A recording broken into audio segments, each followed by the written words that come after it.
Juan Carlos, Juanito, o Don Juanito, entre los más allegados para diferenciarlo de su padre, nació en Roma en 5 de enero de 1938, hijo del matrimonio habido entre Juan de Borbón y Battenberg, conde de Barcelona, y de María de las Mercedes de Borbón y Orleans. Al poco de nacer, sus padres se trasladaron a Villa Gloria, una casa de 4 pisos en el elegante barrio romano de Parioli. Fue bautizado el 26 de enero de 1938 en la capilla del Palacio Magistral de la Orden de Malta de Roma por el cardenal secretario de Estado de la Santa Sede, Monseñor Eugenio Pacelli, futuro Papa Pío XII, con los nombres de Juan Carlos Alfonso Víctor María de Borbón. Su abuela paterna, la reina Victoria Eugenia, fue la madrina, y su abuelo materno, Carlos Tancredo de Borbón dos Sicilias, príncipe de las 2 Sicilias e infante de España, el padrino. En 1941 falleció Alfonso XIII. La renuncia de sus hijos Alfonso y Jaime a los derechos dinásticos de la Casa de Borbón había convertido a su hijo menor, don Juan de Borbón y Battenberg, en el heredero del trono. En 1948 tuvo lugar una primera entrevista entre el general Francisco Franco y don Juan de Borbón. El hijo de Alfonso XIII y padre de Juan Carlos pretendía conservar los derechos dinásticos de su familia, mientras que Franco buscaba legitimar la continuidad de su régimen, engarzándolo con la legalidad anterior a la República. Tras varias entrevistas celebradas en años posteriores, 1954-1960, se acordó que el príncipe Juan Carlos recibiría formación académica y militar en España, bajo la tutela del régimen, y que sucedería a Franco en la jefatura del Estado. Tras vivir con su familia en Italia, Suiza y Portugal, Juan Carlos pasó a España, donde recibió una formación amplia que incluyó como componente fundamental el paso por las academias militares. En 1962 se casó en Atenas con la princesa Sofía de Grecia, perteneciente a la Casa Real de Grecia, con la que tendría 3 hijos, las infantas Elena y Cristina y el que luego sería príncipe de Asturias, Felipe. Las negociaciones de Francisco Franco con don Juan de Borbón, y la importante renuncia personal que hizo el padre al dejar en manos del dictador la educación de su hijo, dieron el fruto petecido al designar Franco a Juan Carlos como sucesor en la jefatura del Estado, 1969. A partir de ese momento, Juan Carlos empezó a participar en las tareas de gobierno. Desde 1971 las funciones del príncipe se completaron con la previsión de que sustituyera temporalmente a Franco en situaciones de ausencia o enfermedad. Tal situación se produjo en 2 ocasiones, julio de 1974 y noviembre de 1975, en las que Juan Carlos asumió interinamente la jefatura del Estado por enfermedad de Franco. Durante su segundo interinato viajó a la colonia española de Sahara Occidental, amenazada por la Marcha Verde que había organizado el rey de Marruecos, Hassan II. Su intervención resultó decisiva para evitar la guerra con el reino alauita, al que más tarde fue transferida la soberanía sobre el territorio saharaui. La muerte de Francisco Franco en 1975 conllevó, según las previsiones legales, la coronación de Juan Carlos como rey, restableciéndose así en España la monarquía de la Casa de Borbón. Fue proclamado rey de España por las Cortes Españolas como Juan Carlos I de España el 22 de noviembre de 1975 y exaltado al trono el 27 de noviembre con una ceremonia de unción llamada Misa de Espíritu Santo, el equivalente a una coronación, celebrada en la histórica iglesia de San Jerónimo el Real de Madrid. El nuevo rey sorprendió al mundo impulsando entonces una transición pacífica de la dictadura a la democracia desde la legalidad vigente. Tan pronto como pudo se deshizo del último presidente del gobierno nombrado por Franco, Carlos Arias Navarro, y nombró en su lugar a un joven más abierto y liberal, Adolfo Suárez. Con el apoyo continuo del rey, Adolfo Suárez llevó adelante la reforma política, 1977, y reunió unas Cortes Constituyentes democráticas, de las que salió consensuada la Constitución que el pueblo español aprobó en referéndum en 1978. En tal proceso, Juan Carlos I renunció a la mayor parte de los poderes que había heredado de la dictadura, quedando convertido en un monarca parlamentario con poderes meramente simbólicos y representativos, similares a los que poseen los demás reyes de Europa Occidental. Con ello adquirió un gran prestigio internacional y una popularidad generalizada entre los españoles, pilares que aseguraron la continuidad de la monarquía que encarnaba. Su última intervención pública decisiva para consolidar el régimen democrático tuvo lugar en 1981, cuando un intento de golpe de Estado protagonizado por Tejero y Milans del Bosch le obligó a salir públicamente en defensa de la legalidad, desautorizando a los golpistas y utilizando su ascendiente sobre los militares para llamarles a la disciplina. Con ello contribuyó a desbaratar el golpe y acabó de ganarse el respeto general dentro y fuera de España.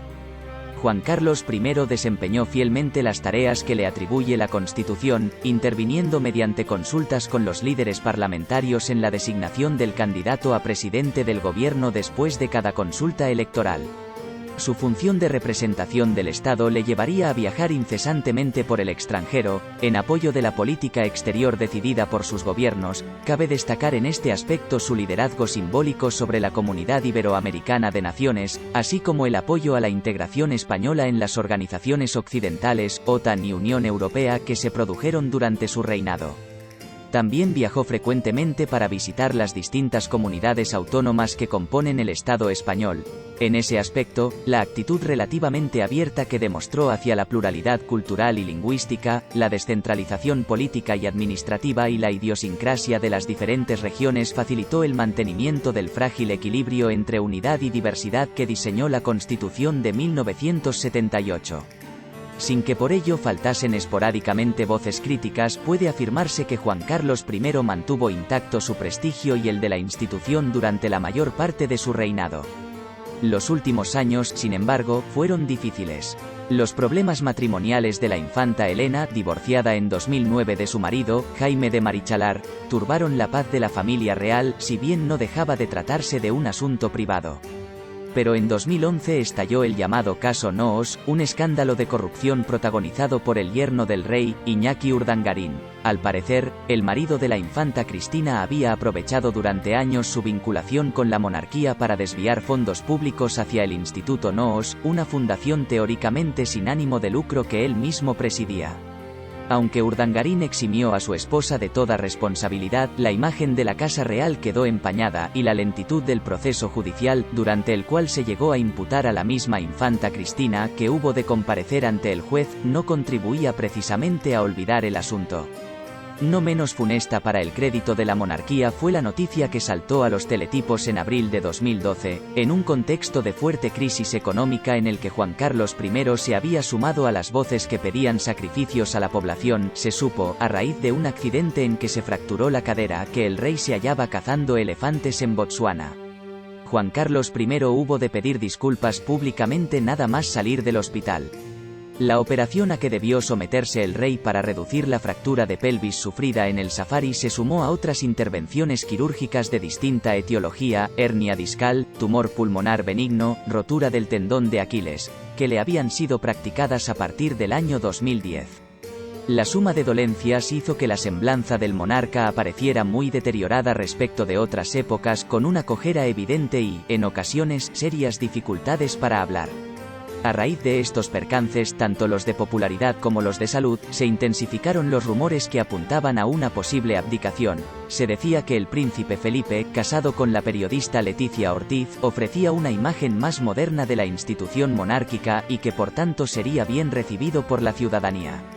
El rey se negó a abdicar en los momentos de peor estado de salud, tal vez para no dar la impresión de que se rendía ante la adversidad, pero finalmente, el 2 de junio de 2014, anunció su decisión de transferir la corona al príncipe Felipe de Borbón, destinado a reinar como Felipe VI de España, esgrimiendo como motivos su avanzada edad y la necesidad de un relevo generacional para hacer frente a los retos del futuro. En cualquier caso, bajo la consideración de rey emérito, siguió ostentando un notable papel institucional. Además de intervenir en una treintena de actos públicos, acudió a unos 100 eventos en representación de la familia real e, incluso, del Estado, como el funeral de Fidel Castro, la toma de posesión de Mauricio Macri 59 o la apertura solemne de las conversaciones de paz entre el gobierno de Colombia y las FARC. Durante este periodo disponía de su propia secretaría y continuó residiendo en el Palacio de la Zarzuela. A finales de mayo de 2019, Juan Carlos comunicó oficialmente a Felipe VI que se retiraba definitivamente de la vida pública y que ya no participaría en actos oficiales.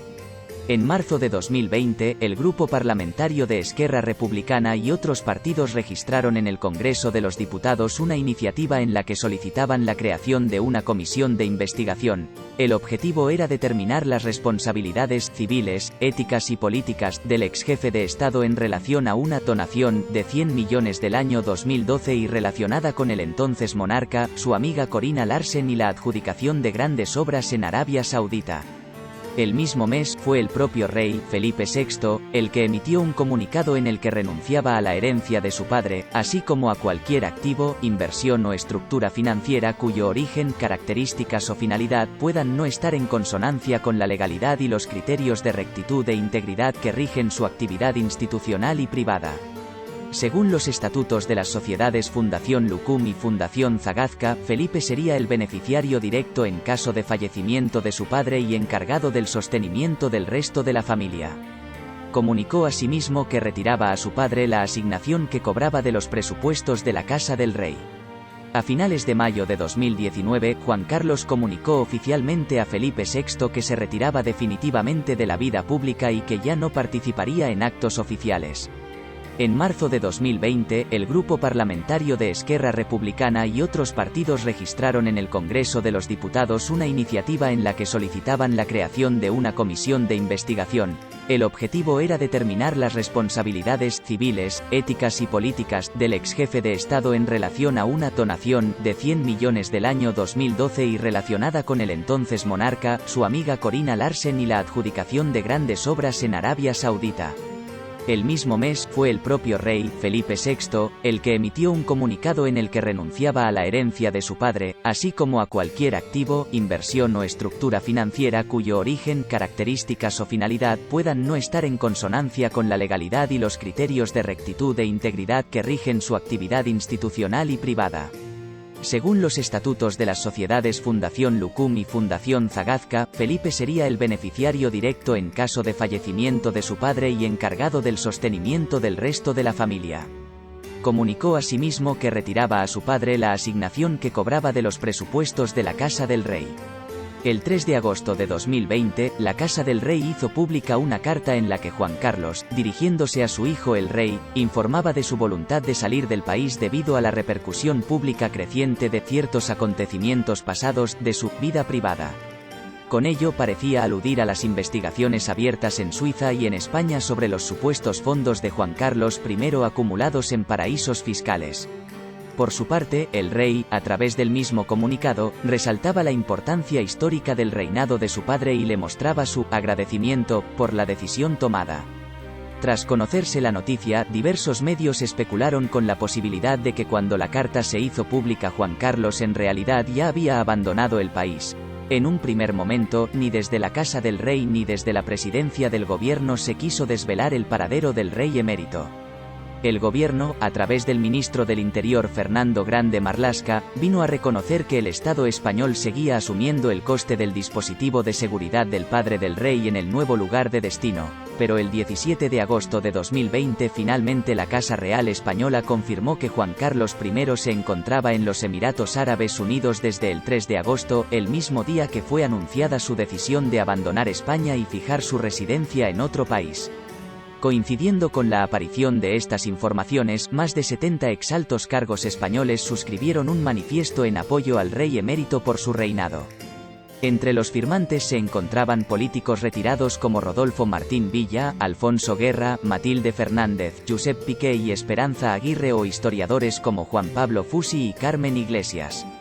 El Servicio Fiscal del Estado español ha puesto en marcha una auditoría fiscal contra el exjefe de Estado Juan Carlos I que abdicó al trono en 2014. Esto se conoció el 12 de mayo de 2021.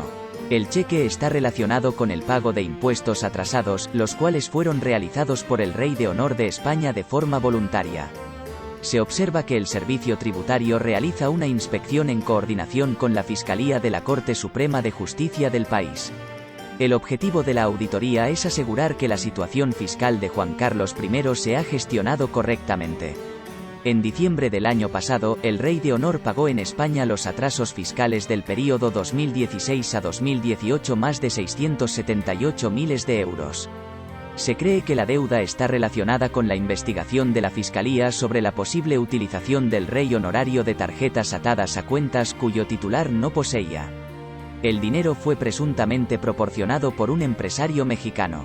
A finales de febrero de este año, Juan Carlos I canceló 4,4 millones de euros de atrasos fiscales en España. Según informes de los medios locales, se trata de un ingreso no declarado de más de 8 millones de euros.